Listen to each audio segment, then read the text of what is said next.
तो दोस्तों वीडियो बहुत बढ़िया होने वाली है, जैसे कि आपको थोड़ा बताइए। छत्तीसगढ़ में जब टेस्टिंग प्रक्रिया सभी डीजे की चल रही थी तो यहाँ पर पहले सार्जन डीजे की हुई, फिर न्यू अमर डीजे की हुई, उसके बाद हमारा नंबर आया। नंबर तो हमारा ही था, लेकिन उन्होंने बीच में अपने जान बचाने के लिए कर दी शुरू कि बाद में करूँगा तो फिर आके अड़ जाएंगे। लेकिन वो बीच में मोहित भाई आप भी थे, तो शायद वो इतने एक्साइटमेंट में आ गए हमारे चिंटू भाई कि वो शायद कई साल बाद उनकी टेस्टिंग शायद उन्होंने सुनी अपनी, या कई साल बाद टेस्टिंग हुई है, तो इतना एक्साइट होने की उसमें जरूरत नहीं थी मेरे हिसाब से, तो है ना। लेकिन उन्होंने उस तरीके से एक सॉन्ग चला के जो इशारा किया हमारी तरफ, तो ये उसी का रिप्लाई था। अच्छा, ये आलिए रे आलिए। अच्छा, उनका सॉन्ग भी बताना चाहोगे? क्या सॉन्ग था ऐसा? जैसे इंस्टाग्राम पे बहुत कमेंट आ रही है, ये भी आप बता सकते हो।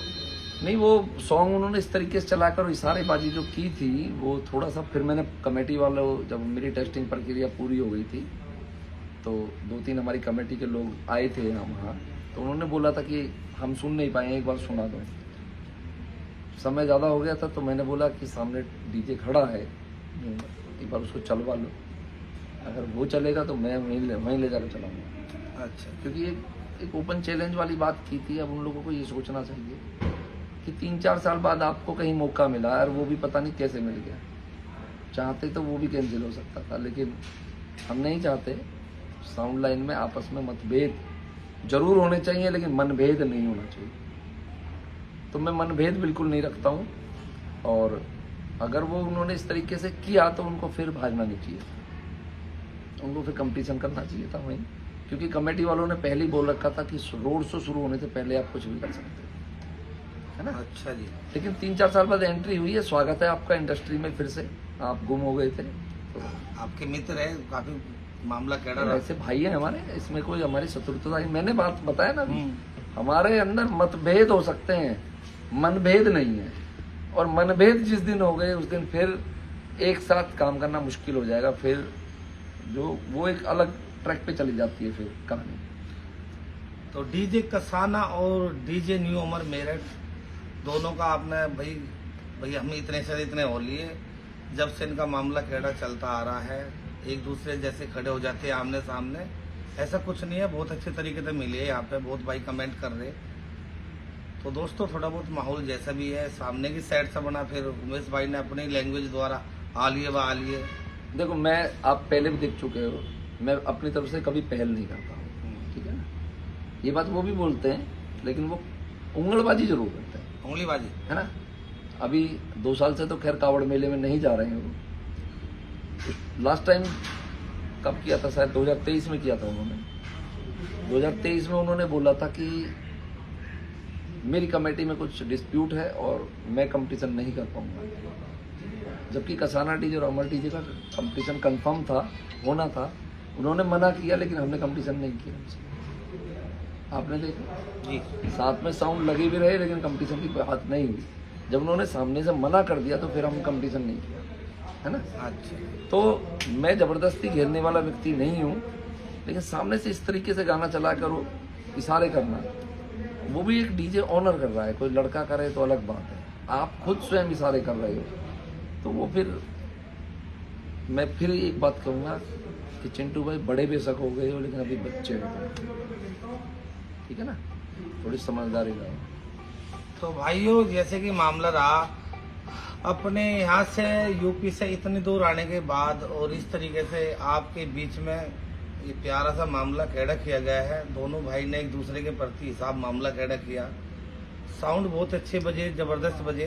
नहीं, मैं तो जो हरिद्वार कावड़ मेले में नहीं हो पाया कई सालों से, मैं यहाँ शुरुआत करना चाह रहा था। कम से कम लोग भूल चुके हैं न्यू अमर कहाँ है, कौन है। मैं सोच रहा हूँ थोड़ा सा ट्रेंडिंग में आ जाए, ये भी भाई है हमारा, है ना। कहीं से और 2-4 काम मिल जाए।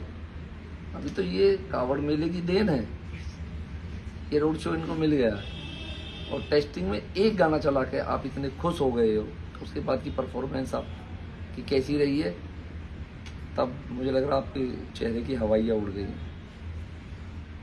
तो भैया जी ये मामला कैडा होता हुआ, देखो ये प्यारी सी वीडियो, ना कि कोई कंट्रोवर्सी, अपनी बात रखने का, मामला कैडा करने का, सभी कंट्रोवर्सी का है। कोई मतलब नहीं है। हाँ। इन्होंने गाना चला के जो इशारेबाजी की, मैं उसका जवाब इनको दे रहा हूँ। मेरे स्टाफ ने मना कर दिया कि ये अब हमारे लेवल का नहीं है, हम इनसे कंपटीशन नहीं करेंगे। मैं सही बताऊं तो आपको, अच्छा। पर मैं कहा नहीं, कावड़ मेले में 2 ही साउंड चलते थे, कसाना डीजे और अमर डीजे। कंपटीशन लोग सुनना चाहते थे, देखना चाहते थे, है ना। मैंने इसलिए बोला कि कंपटीशन यहाँ थोड़ा सा हल्का सा मोटा सा हो जाए, लेकिन उनकी इच्छा नहीं है तो कोई बात नहीं, मैं जबरदस्ती थोपूंगा नहीं, ना थोपा ना थोपूंगा। तो नेक्स्ट टाइम अगर कहीं मौका मिला तो वहाँ जरूर मामला कैडा होगा, लग रहा है। जवाब जरूर मिलेगा, जवाब जरूर मिलेगा, जवाब जरूर मिलेगा। न्यू अमर साउंड मेरठ को इशारेबाजी का जवाब जरूर मिलेगा, कसाना डीजे का जवाब जरूर मिलेगा, वो भी डीजे के द्वारा। तो दोस्तों इतना तो यहाँ का मामला हो गया, अब यहाँ के मामले में हो जाए। उमेश भाई, यहाँ की कमेटी के लिए सबसे पहले 2 प्यारे वर्ड, इतनी अच्छा हिसाब, हमें तो बहुत अच्छा लगा। कमेटी हिंदुस्तान में बहुत सारे रोड शो किए हैं, बहुत प्यार हर जगह मिला, और जितनी कमेटियां हैं सब अपनी तरफ से 100% देने का प्रयास करती हैं कि अतिथि आए हैं तो उनका स्वागत अच्छी तरीके से किया जाए, उनका खान पान रहना सहना अच्छी तरीके से किया जाए, सब अपना बेस्ट देने का प्रयास करते हैं। लेकिन दोस्तों एक चीज़ बता दूं, मैनेजमेंट, अगर किसी टीम का मैनेजमेंट बहुत ज़बरदस्त है, बहुत तकड़ा है, तो उनके लिए अगर मैं कहूँगा तो छत्तीसगढ़ कोरबा में जब हम आए हैं तो 1 नंबर का मैनेजमेंट था। यहाँ पर टीम वर्क था, और टीम वर्क भी ऐसा था कि मेरे पास शब्द नहीं है। हमारी व्यवस्था के लिए पर्टिकुलर एक व्यक्ति अलग से था कि रात को किसी भी टाइम, किसी भी समस्या में हम हैं, कोई भी क्वेरी है, आप इस व्यक्ति को फ़ोन करेंगे। और हमने चेक भी किया, रात को किसी भी टाइम हमने फ़ोन किया तो हमारे गौरव भाई हमारे लिए खड़े मिले। 1 घंटे पे उन्होंने रात को सोते हुए भी हमारा फ़ोन उठाया।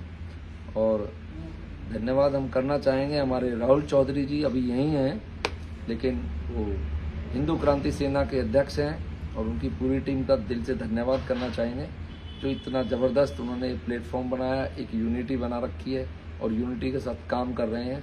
रात 4 बजे, 3:30 बजे के आसपास मैं वहाँ जब सामान अनलोडिंग हो रहा था हमारा ट्रक, तो मैं खाने की व्यवस्था देखने गया, क्योंकि रोड शो के दौरान व्यवस्था थोड़ी सी चरमराई, क्योंकि खाना हम नहीं खा सके, खाना प्रॉपर तैयार बना रखा था। शहर में सारे रेस्टोरेंट, होटल, सब कुछ बंद था, भूख लग रही थी, तो मैंने सोचा जहाँ बन रहा वहीं जाए। वहाँ गए तो वहाँ कम से कम 50-60 लड़के रात को 3:30 बजे भी भोजन कर रहे थे। वहाँ से फिर भोजन पैक होके आया और तब हमने खाया। ये होती है व्यवस्था। उसमें एक आदमी की वहाँ जिम्मेदारी थी, जिसको भोजन की जिम्मेदारी दी गई थी। जितने भी यहाँ साउंड वाले आए हुए थे, कलाकार आए हुए थे, झांकी वाले आए हुए थे, यानी कई 100 व्यक्ति थे, तो सबकी खाने की जिम्मेदारी। वहाँ एक जैन धर्मशाला है, वहाँ पर बन रहा था खाना, रसोई थी। वहाँ पर एक व्यक्ति जिसकी जिम्मेदारी, कई दिनों से सोया नहीं था वो भाई मेरा, रात मेरे साथ बैठ के बात हुई उससे, तो बड़ा अच्छा लगा। इतने अपने ग्रुप के लिए इतने समर्पित हैं ये लोग कि जिसको जो जिम्मेदारी दी गई उन्होंने अपने पूर्ण ईमानदारी से वो जिम्मेदारी दी। वो तो बेहतरीन तरीके था। हमारी धर्मशाला क्या नाम था उसका? यही था शायद, यही है जैन धर्मशाला। वहीं नीचे भोजन चल रहा था, उसी में थे हम। अरे उसी में व्यवस्था थी सभी के रुकने की। वहाँ मुझे लग रहा कई 100 आदमी रुके हुए थे, झांकी वाले सब हाँ वहीं थे, तो बहुत बढ़िया वहाँ व्यवस्था थी। बहुत बढ़िया। ये तो भैया ने बोला।